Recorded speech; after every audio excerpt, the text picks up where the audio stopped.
Honestly, Josh Allen needs more respect. Hit the intro. Perfect.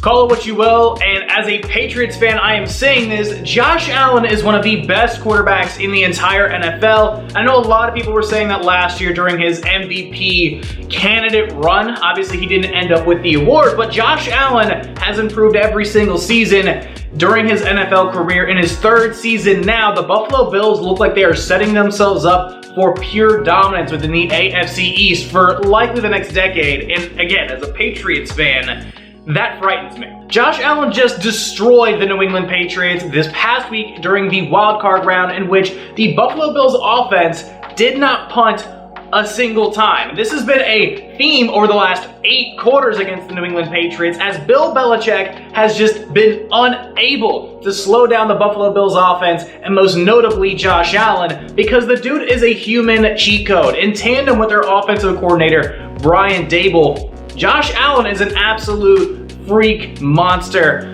running the ball as well as throwing the ball, and with both of those tools in his tool belt, the man is a Swiss Army knife of destroying defensive coordinators' game plans.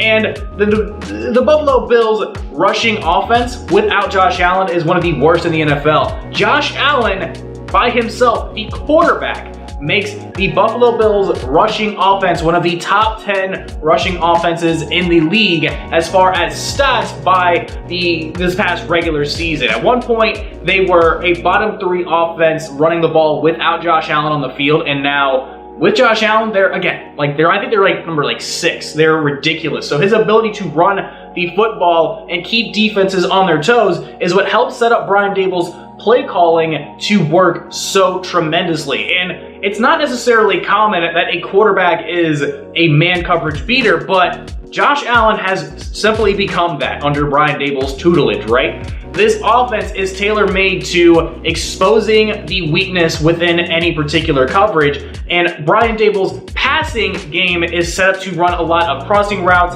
and basically just keep defensive secondary players out of position. And let's say you even do a great job of covering up those wide receivers in Stephon Diggs, Cole Beasley, Gabriel Davis, Isaiah McKenzie, Dawson Knox even. Josh Allen has the ability to expose that secondary and find a hole within the defense and just take it up the gut, honestly, for like 20 yards at a time. And the craziest thing about it is, even if you know what's coming, even being prepared and understanding that if we can take away the run game, we have a chance to beat the Buffalo Bills, it's so much easier to say that. And heck, I even said it during the regular season, making a video talking about the biggest weakness the Buffalo Bills had, being the running game, now is no longer a factor as long as this 6'5", 250-pound monster of a ball carrier is walking around the football field just exposing defenses, right? Josh Allen is playing like prime Cam Newton, MVP level Cam Newton, but he's throwing the ball arguably more efficiently. I mean, Josh Allen was a top 10 quarterback in passing yards, obviously one of the best rushing quarterbacks during this entire season, ran for 6 touchdowns on the ground, and I want to say he ran for like 700 yards as well, along with, I want to say he had like 45 total touchdowns during this season. Those are just numbers kind of coming off the top of my head. I've done some research, there's a lot of numbers to keep up with, but Josh Allen has been an absolute nightmare to cover this season, and now the Buffalo Bills seem to be hitting their stride. They're playing their best football when it matters, and we're giving a ton of praise here to the performance of Josh Allen. Like Brian Daboll, his offensive coordinator that has helped cultivate Allen's talent, is getting head coaching interviews and is getting looked at as one of the prime candidates for head coaching jobs after this season is over, and very much deservedly so. This guy has shown that he can develop quarterbacks, very raw talent quarterbacks, and turn them into all-pro level, Pro Bowl level players.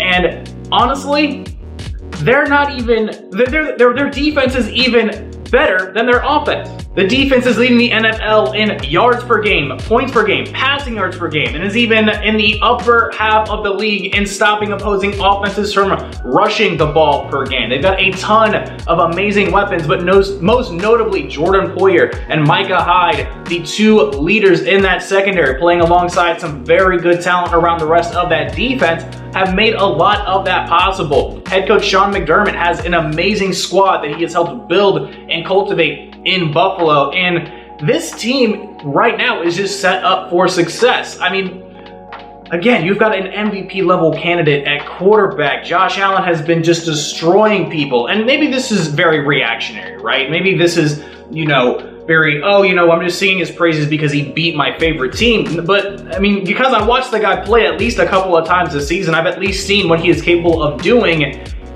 against one of the greatest defensive minds in the NFL. It really says something when you come up with a great game plan and you are able to execute as well as you have when you've been able to not had to punt the ball for 8 straight quarters against a Bill Belichick defense. The worst playoff performance, arguably, in Patriots playoff history. One of the worst performances I've ever seen out of a Bill Belichick-led Patriots team. And kudos to Josh Allen. Again, I'm just going to sing the dude's praises because he's played so phenomenally this season, and he's playing so well. In fact, I think they have an amazing chance to beat this Kansas City Chiefs team in Kansas City. Even though Kansas City just put up, I think they doubled the Pittsburgh Steelers points. That was a little bit of a rough prediction by me last week, maybe very bold prediction, maybe eat my words on this, but I think the Buffalo Bills have an even better defense and they have an even better offense than the Pittsburgh Steelers. They're not going to make a ton of mistakes. They realize the game that they're playing. They realize where they're at. They've earned their chance to go to the Super Bowl and defeat the reigning AFC champions. The defense has gotten even better, minus even some of their best playmakers in Tre'Davious White getting hurt late in the season. Heck, I thought that was going to be a bigger blow for them than it honestly has turned out to be. This Buffalo Bills team is equipped to go the distance. This Buffalo Bills team is scary. And if this is the team that caught the momentum that I was talking about a couple weeks ago in my final week of the regular season video, one of these teams in the AFC is going to catch fire and be incredibly dangerous and take things all the way to the Super Bowl. Heck, it might just be this Buffalo Bills team being led by one of the best quarterbacks in the NFL, one of the brightest offensive minds in the NFL, and one of the best defenses in the NFL. So enough talking about the Buffalo Bills. Obviously, that's the thumbnail, but I still want to predict this week's games. But Buffalo, hey, kudos to you guys. Played amazing this season. Now it's on to the picks. First things first, the Cincinnati Bengals taking on the Tennessee Titans. I think Tennessee's going to get the win here. They are getting healthy at the right time. Derrick Henry, his first game back since his foot injury earlier in the season. If he comes back and plays to the level that we expect of him, I think Tennessee is going to control clock. They're going to be able to manage the tempo of the game. Give me the Titans in this one. The San Francisco 49ers taking on the Green Bay Packers in Lambeau Field. Green Bay, of course, coming off of that bye week, the number 1 team in the NFC, and I think that's going to pay off big time. More rest, a little bit more preparation in their back pocket going into this game against San Francisco, who has been a thorn on their side these last few years, but I think Green Bay is just going to be a little bit too much for them. The Los Angeles Rams and the Tampa Bay Buccaneers. I'm going to take the Buccaneers in this one. You can never count out Tom Brady, and it looks like the return of Shaq Barrett has helped that defense get back into playing the style of defense that they like to play. The LA Rams, while very good, very explosive, and have a lot on the field on the defensive side of the football, the offensive inexperience is kind of what's holding me back here. Again, Buccaneers for this one. And then finally, Buffalo and Kansas City. Not much of a shocker here. I'm going with the Bills, baby. Bills Mafia getting a huge win over their rival, the Kansas City Chiefs. I think it's going to be a really interesting game that we have set up this upcoming weekend. The division round has a lot of really good potential games. Wildcard weekend, a little, underwhelming, but I get it. Buffalo Bills over Kansas City. I'm expecting a good one in that one. There's going to be a lot of offensive firepower. And with all that out of the way, thank you so much for watching the video. Of course, feel free to stick around and watch some more content. Like, comment, share, subscribe. Get the bell on to know every single time that I'm dropping a video. Your likes, your support, all the views, and all the nice little comments that you guys leave on the occasion help keep me going and help keep this channel, thriving, honestly.